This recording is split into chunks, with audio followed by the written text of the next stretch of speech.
Dan bulan ini tema kita tentang kekuatan. Bener ya? Ability. Sudah tahu, 2 minggu lalu kita ikut pelatihan jadi auditor pastor gitu ya untuk SPMI. Jadi untuk for the first time, 3 hari berturut-turut kita masuk di dalam kelas, memang Zoom.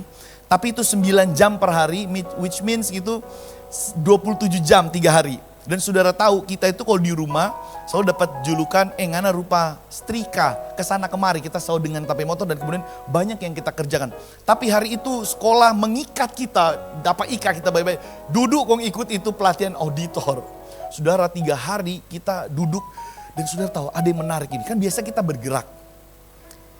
Itu 3 hari kan duduk gitu ya. Kita pakai badan malah sakit. Karena gak digerakkan tuh badannya gak bergerak. Kita pikir gini, memang kita bukan orang kantoran kok, setelah duduk kan. Cepat mati tuh kita pikir memang kita gak cocok. Kita rasa kita udah demam dan kenapa kita kok malah makin sakit ini badannya. Saudara, you know kenapa saudara? Karena kita pakai otot ini has ability, punya kekuatan untuk naik motor, angkat barang, angkat kayu, kemudian ngecek ke sana kemari, jaga anda semua. Tapi hari itu kita pakai otot gak bergerak, duduk dan kram. Aduh kaki, bener saya gak digerakkan. Aduh makin sakit. Ternyata the ability of my muscle, kekuatan dari tape otot ini, kalau gak digerakkan makin sakit dan makin lemah. Dan kita 3 hari kayak jompo gitu, aduh. Gak bergerak tapi kok sakit badan. Saudara jangan berpikir gini, aduh pingin mager ini, kata capek gitu kebanyakan gerak. Saudara tes istirahat, kalau gak juga sama sakit. Kebanyakan tidur juga sakit loh. Saudara tahu gak gini, your ability kalau gak dikeluarin, gak digunain, sakit loh.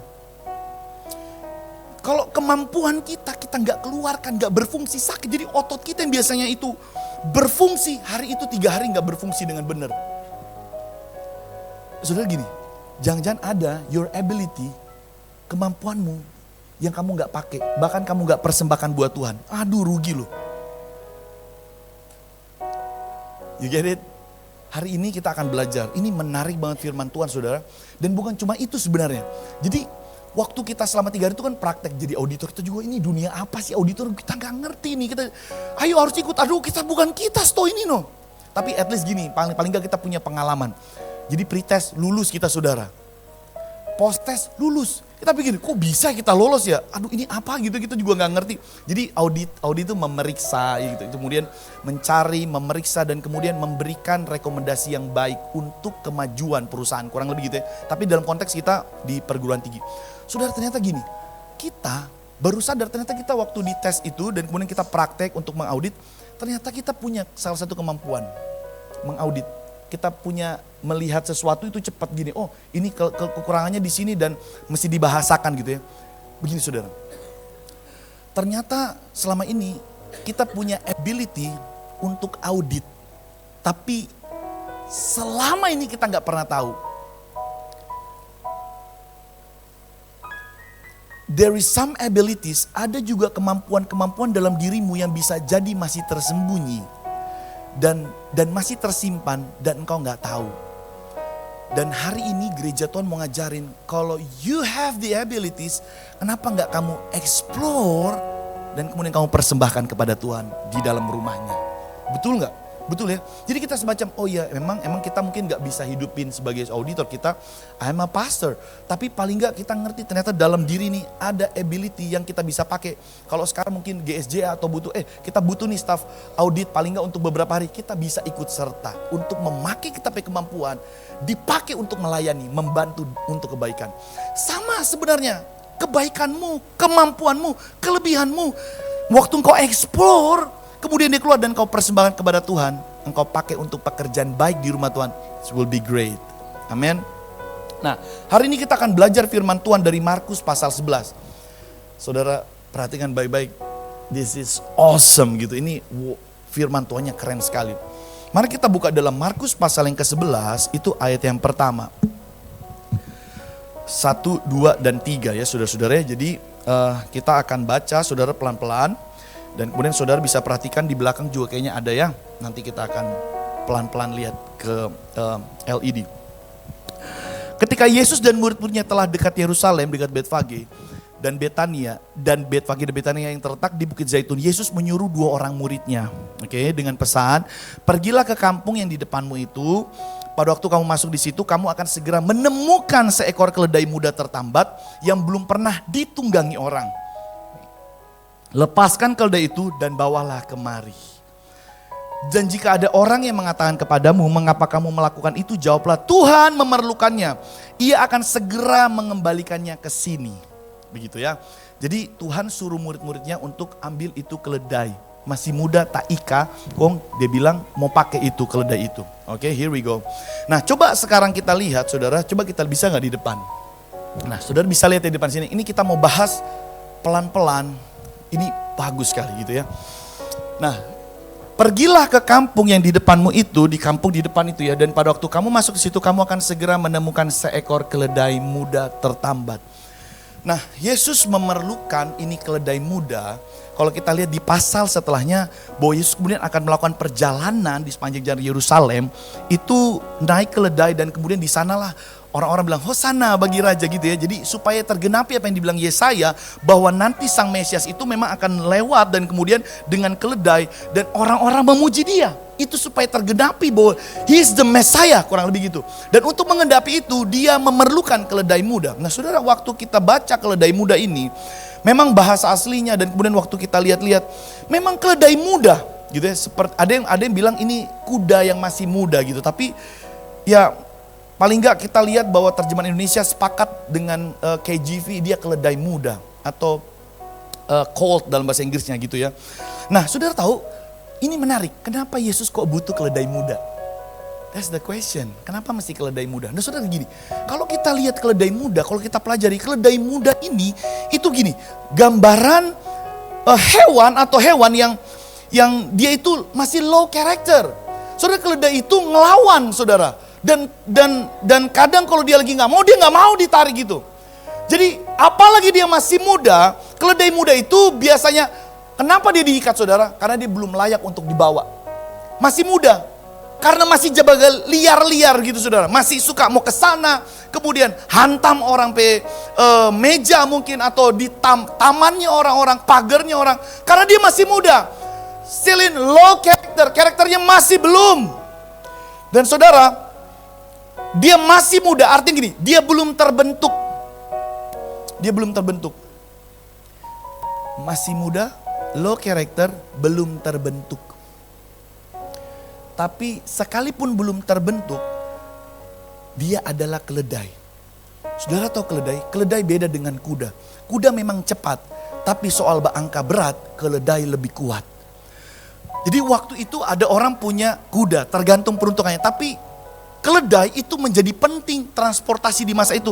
Karena dia mampu menanggung beban yang berat. Jadi kalau kita mau pakai transportasi bawa barang, mesti pakai keledai. Cuma masalahnya dia masih muda. Dia belum mampu ngangkat beban berat. Tapi dia punya potensi untuk suatu saat akan menjadi keledai yang mampu ngangkat berat beban. Bisa dimengerti saudara? Walaupun masih muda, tapi keledai ini punya potensi. Dia memang belum kuat, tapi yang kita yakini walaupun dia masih muda, dia bakal dipakai untuk pengangkut beban yang mantap. Maksudnya apa? Kenapa ya? Kok Tuhan butuh keledai muda? Gini loh, banyak orang begini. Kenapa nggak mau melayani? Masih muda. Karakterku masih kurang. Belum terbentuk. Dan hari itu kalau Yesus bilang, aku memerlukannya untuk melayaniku di perjalanan. Harusnya kita punya keyakinan yang sama hari ini. Kalaupun saudara merasa saudara belum terbentuk, masih muda, still low character. Saudara dengar gak perkataan Tuhan hari ini? Aku memerlukan engkau. Banyak orang gak mau melayani Tuhan dengan kemampuannya karena dia merasa masih kurang dan masih belum terbentuk. Tapi ternyata Alkitab menunjukkan Yesus memerlukannya. Apa yang membatasi engkau hari ini? Kau merasa masih kurang? Keledai ini toh diperlukan oleh Tuhan. Nah saudara, kita lihat yang kedua. Udah keledai, belum terbentuk, dan ya masih muda lah, masih malas. Makanya katanya gini, jadi keledai itu gini ya, saudara tahu di gereja kita juga masih banyak anak-anak muda yang feels like she's too young, kayaknya terlalu muda deh. Sama kayak waktu begini, saudara tahu nggak? Waktu keledai itu ditarik dan kemudian murid-murid ini untuk Yesus, kita cuma berpikir, jangan-jangan dan pikir muridnya kayak gini ya. Aduh, ini kong guru naik, kong dia duduk. Saudara tahu kalau keledai dia lagi malas betul, dia karena masih muda biasanya, disuruh naik dia nggak mau. Jadi kalau kita naik gini, saudara, dia berduduk. Nggak mau, ayo turun dulu. Naik kan, nggak mau dia. Kan bagaimana ini nabi, dia dianggap nabi besar, pembuat mujizat. Kong naik keledai, kong tiba-tiba keledai itu nih mau. But Jesus takes the risk. Gereja Tuhan, saudara, pastor benar, gereja kita pakai anak-anak muda benar, untuk melayani anak muda dikasih ruang. Saudara kira risikonya nggak besar. Bisa jatuh kamera, bisa rusak alat, bisa mereka lagi hura-hura terus kemudian tas sontong sana sini. So much risk. Tapi kita mesti punya hati yang sama dengan Yesus, benar nggak pastor ya? Memang risiko sih kita panggil nih keledai muda, bawa kemari. Saudara masih merasa ada sesuatu dalam hidupmu, kamu merasa masih kurang. Jangan salah kira Pak Tuhan, kalau dia panggil itu keledai untuk melayani, dan hari ini kalau Tuhan panggil kau untuk melayani, your ability mungkin masih kurang dan segala macam. Ikojo, katakan amin. Nah saudara, sayangnya saudara, dia muda, tapi dia kemudian dikatakan di dalam Alkitab dia tertambat atau terikat. Nah, begini saudara, dia punya potensi keledai bawa angkat beban, bisa dipakai menolong banyak orang, tapi dia taika. Banyak banget masalah. Orang-orang Kristen punya potensi, ability-nya mantep, tapi taika. Saudara gini, sehebat apapun your ability, fungsimu, potensimu, kehebatanmu, kalau taika, dia tidak mau tak pakai. Hari ini engkau yang tahu bahwa engkau punya ability. You have something in your life, tapi engkau tahu engkau sedang terikat. Hari ini saya berdoa supaya ada, Tuhan Yesus sudah utus murid-muridnya saat ini dan melepaskan ikatan itu, dan come on melayani Tuhan. Ya saudara ya. Dan kemudian gini saudara, seringkali orang melayani Tuhan, ini kan gimana kita kemudian ngajak orang, ayo kita melayani Tuhan. Dan saudara tahu banyak orang gak melayani itu biasa gini, itu karena background, dia tak ikat dengan background yang buruk. Kalau dalam perjanjian lama itu ada seorang yang namanya Yefta. Yefta merasa dia nggak layak untuk bisa serve the nation, dia melayani bangsanya waktu itu di dalam keadaan tertindas. Karena orang-orang bilang bahwa kamu itu anak perempuan sundal, you have a bad background. How come you can serve our nation kalau kamu punya background yang buruk? Dia bukankah anak perempuan sundal itu, Yefta? Tapi akan tiba waktunya Tuhan kemudian membuat segala sesuatunya seperti terbuka. Dan Yefta kemudian berdiri dan menghadapi lawan Israel pada saat itu, bangsa Midian. Dan kemudian dia bisa melayani bangsanya. Sudah banyak orang itu gak bisa menyalurkan ability-nya karena dia terikat dengan background masa lalunya. Bukan cuma itu. Suatu saat waktu perempuan yang dianggap waktu itu ya, orang-orang menganggap dia perempuan yang kurang baik. Dan ketika dia masuk ke rumah Simon waktu itu, kemudian perempuan itu memecahkan, kemudian memberikan minyak ke kaki Yesus. Ini adalah pekerjaan hamba. Dia mau melayani Yesus sebagai rabi waktu itu yang sangat populer waktu itu. Dia lap dengan rambutnya kakinya, dia melayani. Kemudian sementara dia melayani membersihkan kakinya guru, kemudian orang udah mulai bilang, bukankah dia kan nabi? Harusnya dia kenal perempuan ini. Karena gini, perempuan ini perempuan gak benar. Dia punya ability untuk serve our master Yesus. Tapi kemudian saudara gini, perempuan ini walaupun mungkin situasinya mengikat dia, tapi saudara dia melepaskan dirinya, masuk dan bisa melayani Yesus pada saat itu. Banyak orang saat ini sebenarnya punya kesempatan untuk melayani Tuhan, tapi situasi saat ini lagi gak benar nih. Lagi gak cocok, lagi gak bagus. Aku ini perempuan yang dikenal buruk. Aku gak bisa mungkin melayani Tuhan, guruku ini. Aku gak bisa melayani nabi ini.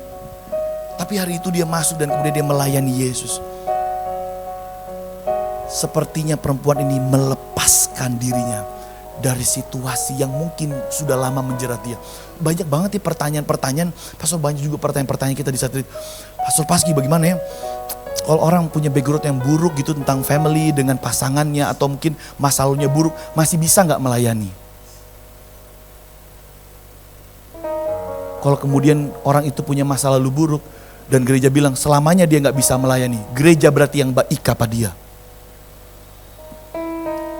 Melayani gak harus di depan, benar gak? Semua orang bisa melayani. Bahkan kita pernah melihat juga orang-orang yang punya background buruk, pernah keluar dari penjara, kemudian dia melayani anak-anak di gereja panti asuhan sebagai juru masak. Mungkin menjadi supir di gereja, melayani jadi volunteer, supir akang anak-anak gereja.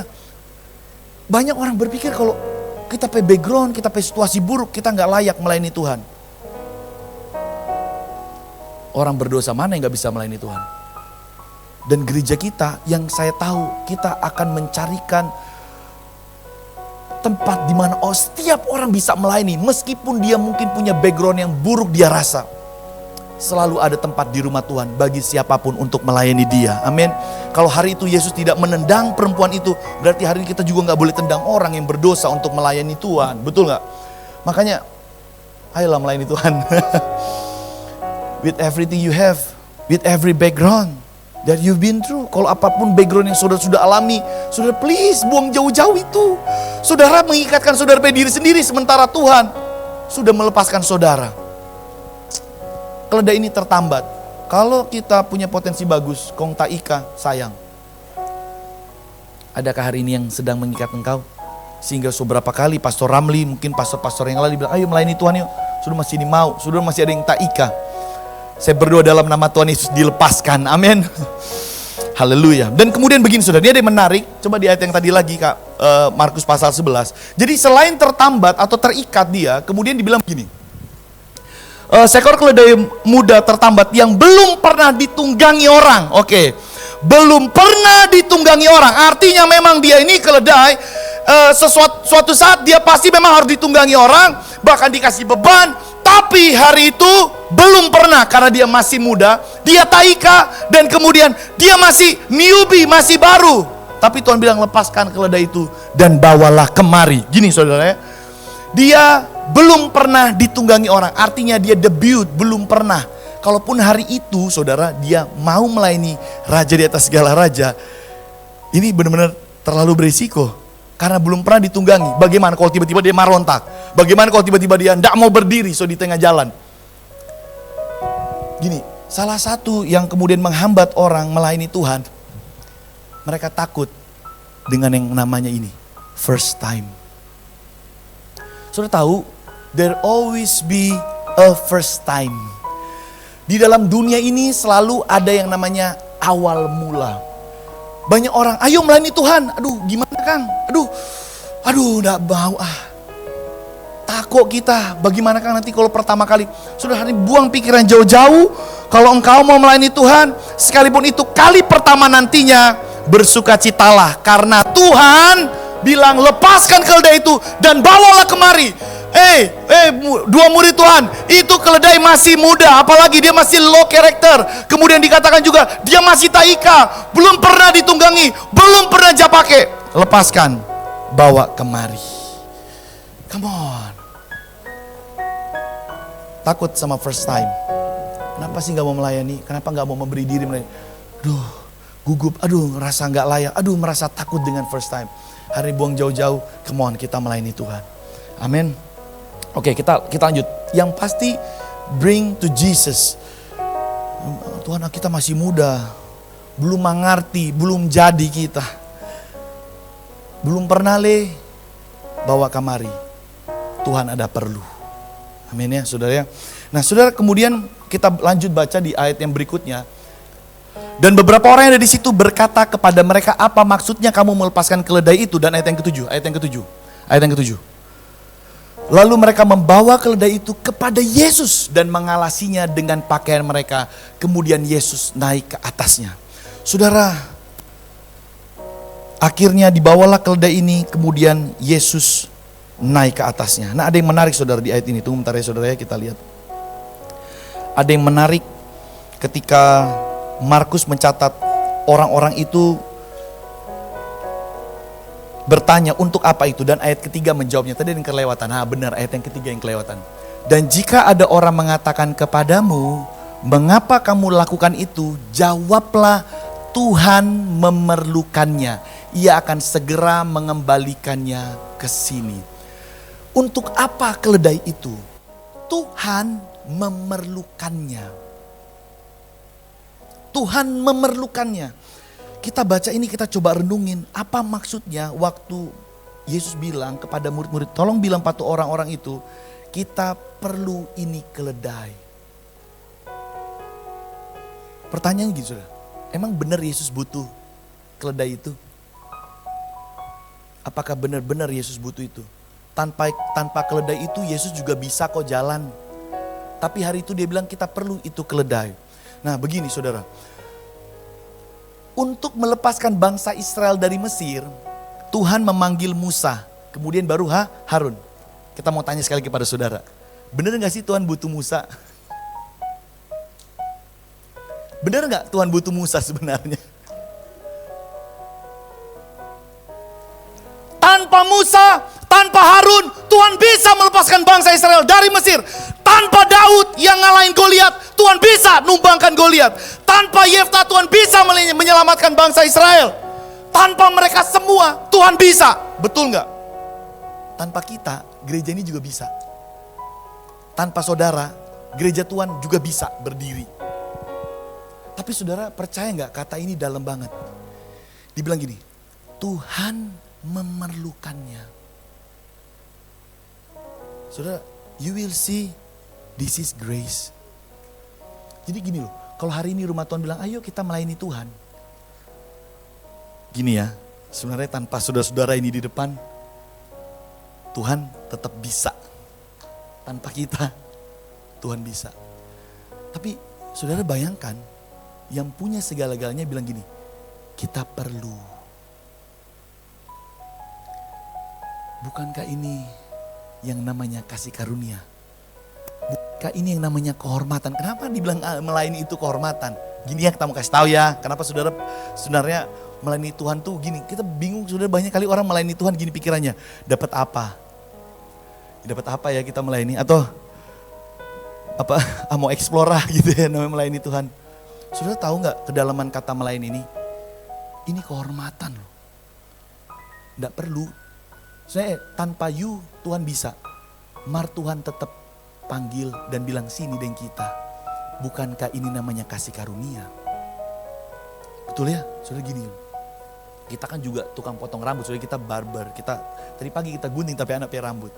Tiba-tiba ada telepon gini ya. Bro Paski, ini dari istana. Boleh gak potongin rambut presiden Pak Jokowi? Tapi gak perlu dibayar. Kira-kira saudara kita mau nggak? Mau pergi nggak? Guntingin rambut Pak Jokowi? Mau nggak? Mau. Istana bilang gini, Mar ongkos juga nggak dibayarin pesawatnya. Menurut saudara kita tetap mau pergi? Sorry ya, kita tetap pergi.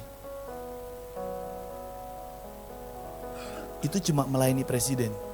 Jadi saudara tahu kenapa kita semangat sekali melayani Tuhan? Come on. Ini lebih daripada sekedar presiden. Dan sebenarnya kalau kita tahu kita diundang melayani dan kita bisa melayani apapun yang selama kita bisa, I will go. He's more than just a president. Jadi kalau hal ini kita kemudian menolak melayani Tuhan, what's wrong with you? Come on. Kalau kita pun ditelepon istana dan bilang, gak dibayar loh Pak Paski, ongkos pun gak ditanggung, gak apa-apa, kita bayar. Kalaupun gak ada doi, pastor boleh pinjam doi dulu, Kagil. Semua potong rambut presiden ini gitu ya. Pas sudah gunting, dapat intrusive thought. Kapan lagi ngebotakin presiden gitu ya, oh enggak gitu ya. Wah gitu ditembak pas pampres, aduh gitu ya. Bangun dong. Kapan lagi kita gitu ya. Saudara gini, kenapa sih kita benar-benar mesti menempatkan ini melayani Tuhan ini kehormatan loh. Terus kita masih gini loh, masih mikir tentang diri kita, aduh kita punya masa lalu, aduh Tuhan bilang itu keledai begini. Kalau tuh keledai ya misalnya dia mikir gini, aduh kasihan kita ini masih muda. Bahkan murid-murid bilang gini, Tuhan perlu pangana. Tanpa pangana boleh, maka kalau dia bilang perlu, this is a grace. Makanya kalau pelayanan kok orang banyak tingkah, berarti salah you punya pikiran. Melayani Tuhan kok banyak pikiran tuh segala rupa. Bukankah kita kalau melayani Tuhan gitu, pikiran kita gini, wow. Tanpa kita khotbah Tuhan tetap bisa bicara sama saudara. Maka kalau hari ini kita pastor kasih jadwal di Manado, this is grace pastor. Kalau kecuali memang kita memang gak bisa atau gimana, tapi selagi bisa I will go. Come on. Ayo tepuk tangan dulu buat Tuhan kita saudara. Saudara ini lebih dari apapun yang kita ini, dia adalah Tuhan. Dan kemudian akhirnya keledai ini dilepaskan dan kemudian dikatakan dialasi. Begini saudara, ayat 7-10. Lalu mereka membawa keledai itu kepada Yesus dan mengalasinya dengan pakaian mereka. Kemudian Yesus naik ke atasnya. Banyak orang yang menghamparkan pakaian di jalan. Ada pula yang menyebarkan ranting hijau yang mereka ambil dari ladang. Orang-orang yang berjalan di depan mereka mengikuti dan dari belakang berseru, Hosana, diberkatilah dia yang datang dalam nama Tuhan. Diberkatilah kerajaan yang datang. Kerajaan Bapa kita Daud. Hosana tempat yang tinggi. Saudara gini. Sudah tahu nih, ini keren banget saudara. Keledai itu belum ngerti apa tuh arti kehormatan. Sampai kemudian dia merasa kita perasaan rupa lain ini kayak pas ada alas di punggung. Kita kan masih muda. Kemudian naiklah Yesus ke keledai ini dan kemudian mulai jalan. Saudara gini, saudara bayangkan keledai muda yang belum terbentuk, yang masih low character. Tapi kemudian Tuhan naik di belakangnya. Sudah tahu gak gambaran saudara waktu lagi melayani Tuhan? Di sana. Saudara sana gak? Kalau saudara lagi melayani Tuhan, seperti keledai ini lagi memberikan punggungnya dan Yesus di atas keledai itu. Yesus di atas saudara. Oke? Biasanya kalau keledai muda dinaikin, itu langsung begini saudara, meleyot, gak mau gitu, gak mau berdiri. Tapi hari itu, ini kita cuma kita feeling aja, kita imajinasi. Jadi waktu keledai itu, kenapa nih orang rame-rame ya? Orang-orang bersorak, gila euforinya, wow gitu ya. Saudara gini, dia yang muda, yang masih lome, masih pemula. Suddenly diperkirakan keledai itu berjalan sepanjang 5 kilometer. Dan Alkitab gak catat begini saudara. Lalu tiba-tiba terjatuhlah Yesus dari keledai. Karena keledainya gak mau berdiri. Saudara tahu gini. Kalau saudara benar-benar sadar Yesus di atas. Suddenly hidupmu akan tiba-tiba memang jadi kuat. Dan kamu gak ngerti kekuatannya dari mana. Waktu kamu melayani Tuhan. Entah bagaimana tiba-tiba kamu, kenapa aku jadi kuat ya?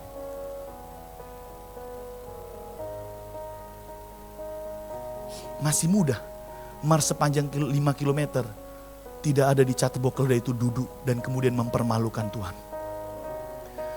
Keledai itu tetap berjalan dan kemudian orang-orang banyak menghamparkan. Masih muda kita, karena Jesus upon me, karena Yesus di atas kita, maka kita gak mau, kita memang mesti berjalan. Dan dia benar-benar kuat meskipun masih muda. Dan dia tahu siapa di atas dia. So kita punya cerita sedikit ini saudara ya. Jadi waktu Daud mengalahkan Goliat, dikatakan Daud itu naik kuda dan kemudian dia ngambil kepalanya Goliat. Ini agak sedikit gak enak sih ceritanya, tapi kemudian dikatakan bahwa kalau bahkan di dalam beberapa scan gitu ya, jadi Daud megang gitu dan kemudian kudanya naik gini, gitu ya. Karena yang dinaikin ini adalah gini saudara, ini kuda yang terlatih untuk berperang. Jadi waktu Daud kudanya gini ya, terus kemudian kudanya naik gini dan kemudian orang-orang, wow, kita menang gitu ya. Dan kudanya mungkin merasa, wah gila keren banget. Namanya gue juga kuda kesatria ya kan. Jadi kita menikmati dong euforianya dan orang-orang bersorak-sorai. Karena dia memang kuda yang gagah berani. Yang dipakai Daud waktu selesai mengalahkan Goliat. Tapi begini saudara, for kita ya. Memang kuda itu layak terima kemuliaan. Karena dia memang kuda kesatria. Tapi hari itu, di mana waktu Yesus naik ke atas keledai itu, keledai tersebut juga merasakan euforia yang lebih hebat banget. I am nothing. Aku masih muda. Aku ini bukan siapa-siapa. Dan dia merasakan Hosana. Kita yakin ya kalau bisa dalam tape imajinasi, mungkin di surga nanti mungkin ya keledai itu mungkin cuma imajinasi. Ini bukan teologi, maaf ya.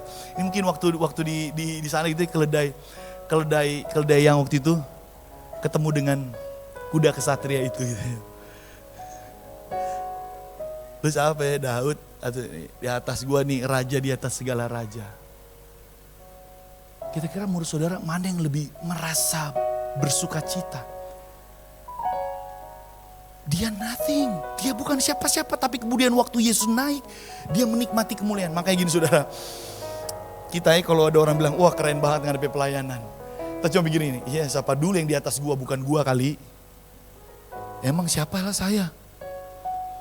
Tapi berhubung ada Yesus di atas pak kita lagi kecipratan DP kemuliaan, brother.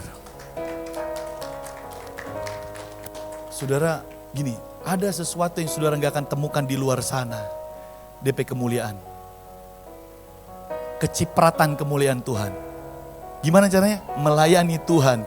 Yesus must be up on you, masih di atas engkau. Dan kamu mesti melayani dia. Disitulah kamu akan merasakan kemuliaan yang kamu gak akan temukan di luar. Layanilah Tuhan. Meskipun kau masih muda, you have a bad background. Tapi kalau kau mengizinkan Tuhan naik ke belakangmu, come on, waktu kamu melayani Tuhan, saya kita masih menempatkan diri kita itu, Tuhan di atas kita. Bukan kita di atas Tuhan, Tuhan di atas kita. Come on, give yourself. Berikan ability-mu. Itu keledai DP ability itu menanggung beban. Tapi kalau yang ditanggung Yesus, dia bilang cuma 5 km, kita 5 bajalang. Hari ini please, mau rasakan kemuliaan Tuhan, izinkanlah dirimu melayani Tuhan. Yesus naik ke atasmu. And when you will feel the glory that the world never give you, yang dunia belum pernah berikan kepada engkau. Supaya kenapa kita semangat melayani Tuhan. Amin. Saudara, di ayat-ayat ini sebenarnya kita lihat ya gini, ini keledai ini seperti dibangun ability-nya. Fungsinya ini memang keluar, memang dia penanggung beban. Dia mungkin bukan kuda. Dia mungkin bukan kuda yang berlari cepat, tapi gak peduli, dia adalah pengangkat beban yang kuat. Dan hari itu yang diangkat adalah guru, yang diangkat adalah the master, yang diangkat adalah raja di atas segala raja. Dia gak perlu secepat kuda, dia hanya perlu menjadi keledai dirinya sendiri. Tapi izinkan, walaupun kamu belum terbentuk, izinkan Yesus naik ke atas kamu. Dan kamu akan rasakan yang berbeda hidup itu.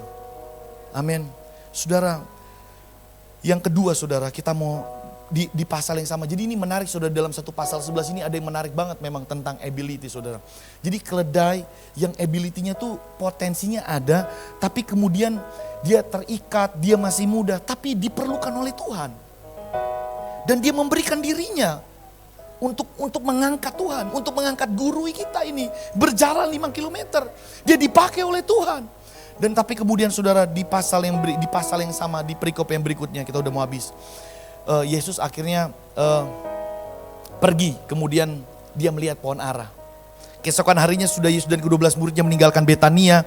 Yesus merasa lapar dan dari jauh ia melihat pohon ara yang sudah berdaun. Ia mendekatinya untuk melihat kalau ia mendapat apa-apa pada pohon itu. Tapi waktu ia tiba di situ, ia tidak mendapat apa-apa selain daun-daun saja. Sebab memang bukan musim buah ara.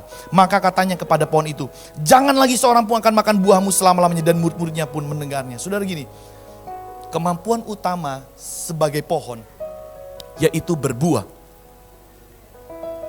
Berdaun itu penting. Tapi lebih penting itu berbuah. Namanya pohon dalam konteks ini ya, pohon buah ya. Namanya pohon buah, pohon ara itu mesti berbuah. Dari jauh Yesus melihat ini pohon ara, tapi kemudian yang ada malah daun. Fungsi utama pohon buah adalah menghasilkan buah, bukan menghasilkan daun. Daun penting, tapi lebih penting menghasilkan buah.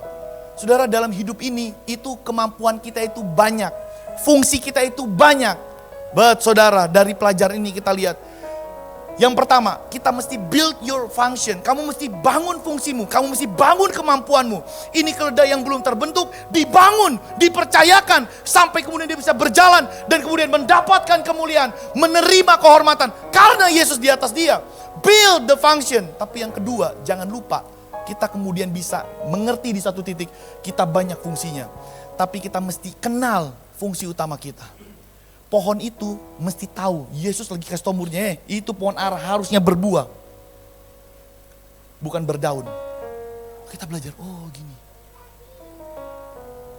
Kita mesti menemukan ability kita, fungsi kita dengan tepat. Katakan amin. Banyak fungsi kita. Tadi pastor kasih pengarahan kepada orang tadi waktu preserve tentang memilih lagu. Kita bilang, ih gila pastor, kita tuh pastor fungsi banyak banget ini. Bisa melayani anak-anak, di PW juga pastor kayak clear banget kalau jelasin sesuatu oke. Tapi kita tahu pastor gak di situ. Pastor bahkan jago konseling. Tapi DP fungsi utama adalah mengembalakan. Sebagai pastor, sebagai ibu di rumah juga. Kita benar-benar mesti ngerti fungsi kita. Dan yang terakhir, yang ketiga saudara. Di Markus yang 11. Mas ini keren banget, pokoknya di pasal ini keren banget kita lihat. Yang ketiga ini ada yang menarik. Nih ya saudara, ini penting banget. Tadi waktu pastor kasih arahan juga tadi pagi, kita cocok nih, mirip nih gini apa yang kita bahkan. Jadi di pasal yang sama, kemudian dikatakan begini saudara. Lalu tibalah Yesus dan murid-muridnya, ini di pasal yang sama. Yerusalem sudah ia masuk ke bait Allah, mulailah ia mengusir orang yang berjual beli di halaman bait Allah. Jadi dia sampai kemudian usirin orang-orang berjualan di bait Allah. Meja-meja penukar uang dan bangku pedagang merpati dibalikannya. Dan ia tidak memperbolehkan orang yang membawa barang-barang melintasi halaman bait Allah. Lalu ia mengajar mereka, katanya, bukankah ada tertulis, rumahku akan disebut rumah doa bagi segala bangsa. Bait Allah tempat apa saudara? Rumah doa bagi segala bangsa. Tapi hari itu saudara, fungsinya dia ini rumah bait Allah ini jadi tempat. This house punya ability untuk menampung orang dan memuji dan berdoa kepada Tuhan.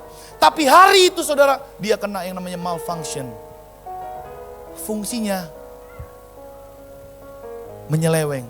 Fungsinya kepleset. Tidak kena sasaran. Dan kemudian dibilang gini, tetapi kamu ini telah menjadikannya sarang penyamun. Imam-imam kepala dan ahli Taurat mendengar tentang peristiwa itu dan mereka berusaha untuk membinasakan dia. Sebab mereka takut kepadanya. Melihat seluruh orang banyak takjub dan dengan pengajarannya. Menjelang malam mereka keluar lagi dari kota. Jadi satu perikop kita dapat insight, keren banget ya. Sudah gini loh, banyak orang kita dapat di sini. Ini bait Allah ini punya fungsi untuk tempat. Sebenarnya kalau dilihat bahasa aslinya, kamu kenapa berjualan di sini? Ini tapi rumah ini tempat untuk menyembah Tuhan. Tapi kenapa kamu rubah fungsinya? Banyak orang sebenarnya, ya, fungsinya dibangun di rumah Tuhan, bersama dengan Tuhan. Bagus ya, berhasil poin pertama. Dibangun fungsinya, jadi di rumah Tuhan, melayani Tuhan sebagai orang percaya, hidup sebagai orang Kristen, dibangun hidupnya. Kemudian yang kedua, wah mantap, kena sasaran. Dia ngerti bahwa dia mesti berbuah. Tapi setelah berbuah banyak, malfunction. Banyak terjadi di antara kita, saudara, apalagi saudara, kita pelayan-pelayan Tuhan. Hati-hati dengan malfunction. Kita tahu kita punya fungsi, mari orang salah gunakan itu fungsi. Saudara lihat perjalanannya, belum tahu keledai, belum tahu melayani, belum terbentuk, melayani, wah bagus ya. Melayani, wah sesuai dengan pelayanannya. Wah dia memang dipakai Tuhan untuk memikul Tuhan. Tolong keledai, gak perlu lari-larian kali. Kamu keledai bukan kuda.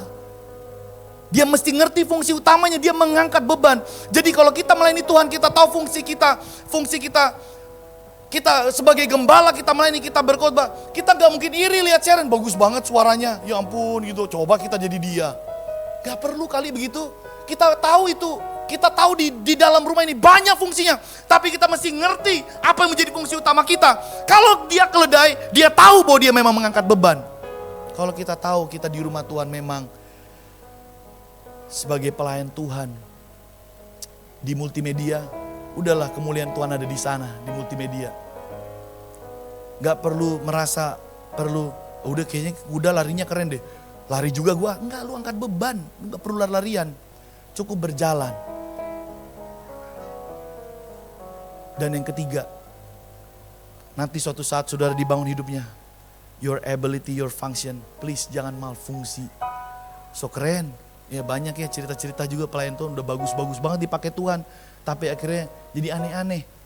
Bener gak Kak? Ya, kita ini lulusan sekolah teologi. Bener kita lulusan sekolah teologi. Banyak lah teman-teman kita lihat lebih aneh-aneh lebih banyak. Betul gak? Aduh, apa saudara orang buat ini? Aduh aneh-aneh jodoh orang ini. Segala rupa dong dapat perbincangkan. Apa tuh dong udah begitu. Ya apa nih orang-orangnya? So jago tarik. Malfunction.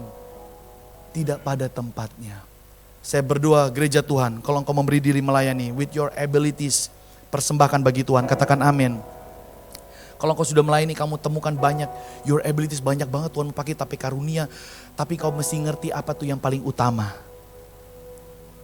Banyak yang penting, tapi kamu harus ngerti yang mana yang paling utama. Katakan amin. Dan yang ketiga, please kalau kamu udah dipakai Tuhan luar biasa, please jangan malfungsi lah. Jangan manfaatin yang aneh-aneh gitu ya. Kita berdua sama tapi istri, kita kalau dipakai Tuhan, kita nih mau aneh-aneh no. Jangan sampai Tuhan bilang, Tuhan lindungi kita, Tuhan jaga kita. Banyak Tuhan tuh percayakan Pak kita, kita berdoa apa tuh, kita mengerti kita panggilan utama. Dan kita berdoa jangan sampai kita jadi aneh-aneh jadi hamba Tuhan. Doakan orang semua, para pelayan-pelayan Tuhan. Benar Pak Surya, supaya kita ngerti kita melayani dengan kehormatan, amin. Kita memang bukan siapa-siapa, karena Tuhan dah angka no, kok mereka orang dah mau memberi hidup melayani Tuhan dengan terhormat. Terpujilah Tuhan, tepuk tangan buat Tuhan kita saudara. Yuk kita layani Tuhan dengan kehormatan yang benar yuk. Kita tahu fungsi kita dan kita gak menyimpang ke kiri kan. Nggak aneh-aneh, stop boleh berhenti itu dia. Berdoa semua pelayan-pelayan Tuhan. Bukan hanya pastor, semua kita pelayan-pelayan Tuhan. Segala kemuliaan bagi Tuhan. Tundukkan kepala kita berdoa.